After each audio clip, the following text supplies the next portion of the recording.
Hey everyone, मैं हूँ जूली और आज हम बात करेंगे एक बहुत ही इम्पोर्टेंट टॉपिक के बारे में। वो है कि इस चीज़ से ना बहुत दिनों से गुजर रही हूँ और मैं समझ नहीं आ रहा कि मैं इसको कैसे ओवरकम करूँ। कैसे इससे मैं मतलब समझ नहीं आ रहा था कि ये सारी चीज़ें मेरे साथ हो क्यों रही है। तो मैं जिस चीज़ की बात करें वो है प्रोक्रेस्टिनेशन। आई थिंक मैं कह सकती हूँ कि इससे बहुत ज़्यादा लोग परेशान हैं और इसको कैसे एक्चुअली में प्रोक्रेस्टिनेशन है क्या, उसके रीजंस क्या हैं, उसको ओवरकम कैसे किया जा सकता है, आज हम ये सब बारे इन सब चीज़ों के बारे में जानेंगे। तो पहली चीज़ है कि मैं इधर बहुत दिनों से इस चीज़ से गुजर रही थी और मैंने ऑब्जर्व करना स्टार्ट किया कि ऐसा हो क्यों रहा है। अब जैसे कि मैं अपना केस बताती हूँ कि मेरे साथ प्रोक्रेस्टिनेशन किस चीज़ में हो रहा था। तो मैं जैसे कि यूट्यूब वीडियोज़ बनाती हूँ बुक्स के ऊपर, बुक समरी बताती हूँ या बुक्स रिव्यू देती हूँ, तो उस पे मुझे वीडियोज़ बनाने के लिए उसके पीछे मेरे जो टास्क हैं, फर्स्ट मुझे बुक रीडिंग करनी पड़ती है, उस बुक को पढ़ना पड़ता है। दूसरा होता है कि उसकी समरी लिखनी पड़ती है। देन तीसरा होता है कि उसको और शॉर्ट वर्ज़न में करना पड़ता है, ताकि उसको मैं 10 से 15 मिनट की वीडियो में प्रेज़ेंट कर पाऊँ। चौथा होता है कि उसको देन प्रेज़ेंटेबल कम्युनिकेट करना पड़ता है, ऐसा कम्युनिकेट करना पड़ता है जिससे कि आप तक वो बात पहुँच जाए। एंड चौथा होता है कि एडिट करना पड़ता है। इतना लंबा प्रोसेस है, इस शायद इसलिए मैं प्रोक्रेस्टिनेट कर रही थी। मेरे लिए ये टास्क डिफ़िकल्ट हो जा रहा था और थोड़ा थोड़ा लाइक बहुत लंबा प्रोसेस हो जा रहा था। इस वजह से हमारा जो माइंड होता है ना, वो पेनफुल चीज़ें से जितनी दूर रहना चाहता है, वो रहना रहना चाहता है और वो ट्राई करता है कि जितना हम हमारे माइंड से वो चीज़ें डीले कर पाए वो करना चाहता है और कर लेता है। और बहुत कम होता है कि हम ये इन सब चीज़ों को समझकर वही काम करें जो हमारे लिए वो बेनिफिट होता है। तो माइंड का ये गेम होता है कि देख, हाँ, इतना टाइम लग रहा है, ठीक है, कर लेंगे, ये ऐसा करते-करते वो डिले होता चला जाता है। उससे क्या होता है, हमारी प्रोडक्टिविटी कम हो जाती है और हमारी जो इम्पॉर्टेंट वर्क होती है ना, उसमें डिले हो जाता है। जब तक कि जैसे कि आपने देखा होगा कि जब भी हमारे एग्ज़ाम्स होते हैं, उस एग्ज़ाम्स जब तक से एग्ज़ाम्स के डेट नहीं आते हैं, तब तक हमारी जो स्टडी होती है, वो थोड़ी बहुत हो रही होती है। बट जैसे ही एग्ज़ाम्स के डेट आ जाते हैं, हमारी पढ़ाई, हमारी जो प्रोडक्टिविटी, हमारी स्टडी का जो आवर होता है, वो बढ़ जाता है। सो जब तक हमारा एंड डेट नहीं आता, तब तक वो काम नहीं होता। बट इसी रिलेटेड से मैंने सोचा कि इस बुक को पढ़ते हैं। सो मैं जिस बुक की बात कर रही हूँ वो है ईट दैट फ्रॉग, जिसमें दिया गया है 21 ऐसा तरीका जिससे प्रोक्रेस्टिनेशन को ओवरकम कर सकते हैं। और इसे लिखा है ब्रायन ट्रेसी ने, बहुत ही फेमस बुक है।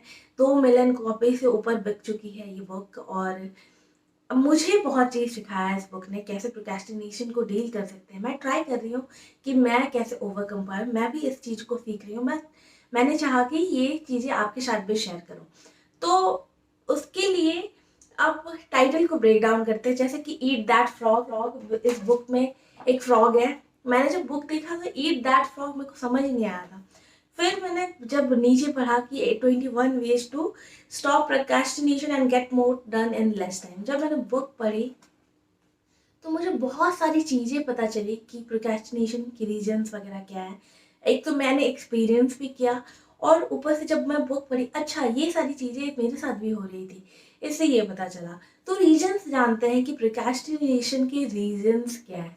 3-4 रीजंस हैं, बेसिक रीजंस हैं। पहला है कि या तो आपका टास्क बहुत डिफिकल्ट है, या तो आपका टास्क बहुत बोरिंग है, या तो आपका टास्क बहुत ईजी है। चौथा है कि आप फ़ियर ऑफ फेलियर की वजह से भी करते हैं कि लोग क्या सोचेंगे, इसकी वजह से भी बहुत सारी चीज़ें बहुत सारे काम हम टाल देते हैं। उसकी वजह से भी हम इसके शिकार हो जाते हैं। एंड जो लास्ट है वो है consequences.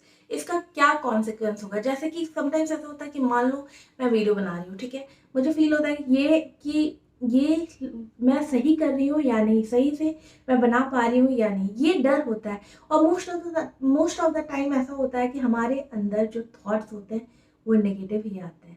Most of the time ऐसा ही होता है। सो ये इन सारी चीज़ों को ओवरकम करना बहुत इम्पॉर्टेंट है। ये सारे रीजंस मेनली हमारे प्रोक्रेस्टिनेशन के होते हैं और इससे ओवरकम कैसे किया जाता है, इसके रीजन भी जानना बहुत इम्पॉर्टेंट है। अब इस बारे में जानते हैं, इस बुक में जैसे लिखा हुआ है कि ईट दैट फ्रॉग। अब ट्रूथ अबाउट फ्रॉग, ये फ्रॉग के बारे में जानते हैं, ये फ्रॉग है क्या। तो जैसे कि एक स्टोरी के थ्रू समझते हैं, अगर आपको बोला गया है कि हर एक दिन में आपको एक लाइव फ्रॉग, एक जिंदा मेंढक खाना है, ठीक है। तो मान लीजिए कि ये आपके लाइफ का ऑब्वियस है, मेंढक जिंदा, किसी को भी लाइव मेंढक मेंढक खाना, लाइव फ्रॉग खाना है, वो वर्स्ट थिंग है पूरे दिन का, मुझे लगता है।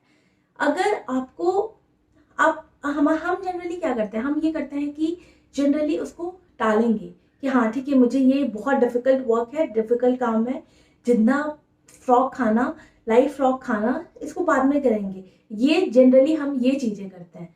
बट उसी चीज़ को अगर आप बिना सोचे, ठीक है आपको ये मैंडेटरी है कि आपको ये खाना ही है, तो आप, बहुत सारे ऐसे लोग हो सकते हैं कि उसको बिना सोचे चलो ठीक है तो खाना है, फर्स्ट थिंग फर्स्ट हमें, हाँ, उस मॉर्निंग में वही करना है कि उस मेढक को खा जाना है। उसके बाद आपके पास सेटिस्फैक्शन होगा कि ठीक है, जो वर्स्ट, जो बहुत डिफिकल्ट वर्क था वो मेरा हो गया, एंड ये सेटिस्फैक्शन रहता है। अब यहाँ पे हम देखते हैं कि फ्रॉग को डिनोट किया गया है आपका बिगेस्ट वर्क से, बिगेस्ट डिफिकल्ट इम्पोर्टेंट वर्क को, कि अगर बहुत एक दिन में आपको बहुत सारे काम करने रहते हैं, तो हम जनरली क्या करते हैं, जो इजी, जो जितने भी आसान वर्क होते हैं, छोटे छोटे वर्क होते हैं, उसको करते चले जाते हैं, एंड लास्ट में जो डिफिकल्ट और इम्पोर्टेंट वर्क बचता है, जिसका इम्पैक्ट हमारे लाइफ में, हमारे सक्सेस में, हमारे, जिससे हमारा रिजल्ट मिलेगा, वो पहुंचते पहुंचते लेट हो जाता है। फिर उसको, उससे हम जब परेशान होते हैं, अरे ये तो नहीं हुआ, उस चीज को हम उस स्ट्रेस से बचने के लिए फिर हम शॉर्टकट ढूंढते हैं, हम कुछ और ही करने लगते हैं, हम इंस्टा स्क्रॉल करने लग जाते हैं, फेसबुक ऑन कर देते हैं, या कोई सीरीज देखने लग जाते हैं उससे बचने के लिए, और धीरे धीरे वो काम टलता चला जाता है जब तक कि एकदम एंड डेट ना आ जाए। सो ये फ्रॉग रिप्रेजेंट किया है आपके मोस्ट डिफिकल्ट और मोस्ट इम्पॉर्टेंट काम को। और ये बताया गया जैसे कि अगर आपके पास दिन में 2 फ्रॉक खाना है, ठीक है, तो ईट द अर्लीस्ट वन। जैसे कि अगर आपके दिन में आपको 2 इम्पॉर्टेंट वर्क करना है, जो सबसे most difficult, most earliest, most important work है, सबसे पहले वो काम को कीजिए, बिना ये सोचे कि इसको हम बाद में करें। Take action, it is the most important thing. तो इन्होंने बताया है। और इसको कैसे मेंटेन कर सकते हैं, कैसे कैसे इसको हम एक्चुअली में बैलेंस कर सकते हैं, इसके हम 2 मेथड यूज कर सकते हैं।